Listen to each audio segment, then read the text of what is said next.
वारकरी संप्रदायाच्या वतीने 6 ऑक्टोबर रोजी मुखेड येथे भव्य वारकरी वैष्णव मेळाव्याचे आयोजन करण्यात आले आहे।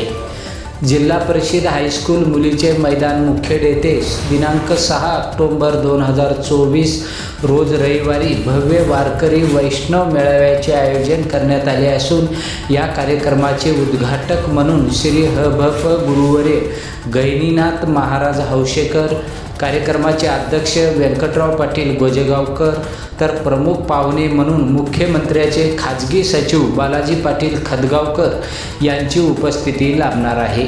या कार्यक्रमाचे आयोजक ह.भ.प. अण्णासाहेब महाराज जाहिरे, राजेश्वर महाराज बोमनाळीकर, प्राध्यापक सूर्यकांत गुरुजी रुईकर, तालुका अध्यक्ष ह.भ.प. मारुती महाराज वडजे उंद्रीकर असून या वारकरी संप्रदाय वैष्णव मेळाव्याला मुखेड कंधार तालुक्यातील सर्व वारकरी बांधव जास्तीत जास्त उपस्थित राहावे असे आवाहन वारकरी साहित्य परिषदेचे जिल्हा अध्यक्ष ह.भ.प. राजेश्वर महाराज बोमनाळीकर यांनी केले आहे। पहा टीव्ही सह्याद्री न्यूजचा हा खास रिपोर्ट। रामकृष्ण हरी मुखेड येथे दिनांक 6/10/2024 रोजी जो वारकरी वैष्णव मेळावा आपण आयोजित केलेला आहे त्याची पूर्वतयारी आम्ही भरघोष अशा चांगल्या पद्धतीने केलेली आहे आणि त्यासाठी जवळपास आमच्या मुखेड आणि कंधार मतदारसंघातील जवळपास 5 ते 6 हजार भाविक या वारकरी वैष्णव मेळाव्याला जमतील असा आमचा अंदाज आहे आणि त्या पार्श्वभूमीवर आम्ही पूर्ण तयारी केलेली आहे। तर आपल्या वारकरी वैष्णव मेळाव्याला कोण्या मान्यवरांची उपस्थिती आहे त्याबद्दल काय सांगा? आमच्या वारकरी वैष्णव मेळाव्यासाठी कार्यक्रमाचे अध्यक्ष म्हणून श्री माननीय व्यंकटराव पाटील गोजेगावकर हे अध्यक्षस्थानी असतील, तसेच उद्घाटक म्हणून मुख्य उद्घाटक म्हणून बालाजी पाटील खदगावकर हे असतील आणि प्रमुख अतिथी किंवा प्रमुख पाहुणे म्हणून गुरुवर्य हरिभक्त पंडित प्राणकर्ते गहिनीनाथ महाराज हौशेकर हे असतील आणि तसेच अक्षय महाराज भोसले धर्मवीर सेना आघाडी महाराष्ट्र प्रदेशाध्यक्ष या कार्यक्रमासाठी उपस्थित राहणार आहेत आणि भरभरून असं आमच्या वारकऱ्यांना ते थोडंसं त्यांचं जे काही मार्गदर्शन असेल ते करण्यासाठी त्या ठिकाणी येणार आहेत। वारकरी संप्रदाय वैष्णव मेळाव्याच्या माध्यमातून आपल्या वारकऱ्यांची काय मागणी असतील या मेळाव्यात?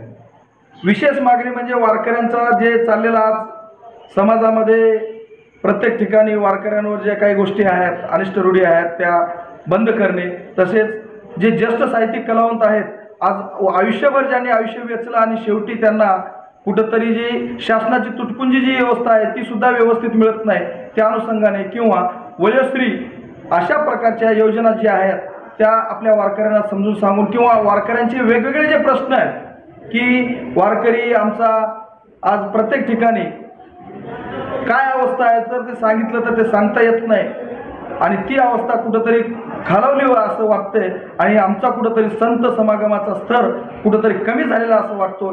तो कशा प्रकारचा उंचवता येतो, धर्माचं रक्षण कशा प्रकारचं आपल्याला करता येतं। आज धर्म लयाला चाललाय आणि धर्माचं खरोखर रक्षण करायचं असेल तर आपल्याला काय करावं लागतं आणि धर्माचं रक्षण करण्यासाठी जर कोण करू शकते तर ते समाज सुधारण्याचं कार्य फक्त वारकरी हेच करू शकतात। म्हणून वारकऱ्यांच्या प्रती असणारा आदरभाव आम्हाला या ठिकाणी स्थापत्य करायचा आहे आणि त्यांना ते समजवायचं आहे। वारकरी संप्रदाय वैष्णव मेळाव्याच्या माध्यमातून वारकऱ्यांना आपण काय आवाहन करून इच्छिता? सर्व वारकऱ्यांना या ठिकाणी जो मेळावा आयोजित केलेला आहे सर्व तमाम कंधार आणि मुखेड विधानसभेतील वारकऱ्यांना मी एवढंच सांगू इच्छितो की हजारोच्या संख्येने त्या ठिकाणी वारकरी मेळावासाठी उपस्थित राहावं आणि कार्यक्रमाची शोभा वाढवावी अशा प्रकारचं आवाहन मी स्वतः राजेश्वर महाराज बोमनाळीकर तसेच माझ्यासोबत जे आयोजक मंडळी आहे पूर्ण कंधार आणि मुखेड विधानसभातील सर्व माझे वारकरी बांधव यांच्या अनुषंगाने हा कार्यक्रम ठेवलेला आहे। तर सर्वांनी हजारोच्या संख्येने या ठिकाणी उपस्थित राहावं आणि कार्यक्रमाची शोभा वाढवावी एवढंच मी या ठिकाणी आवाहन करू शकतो। धन्यवाद।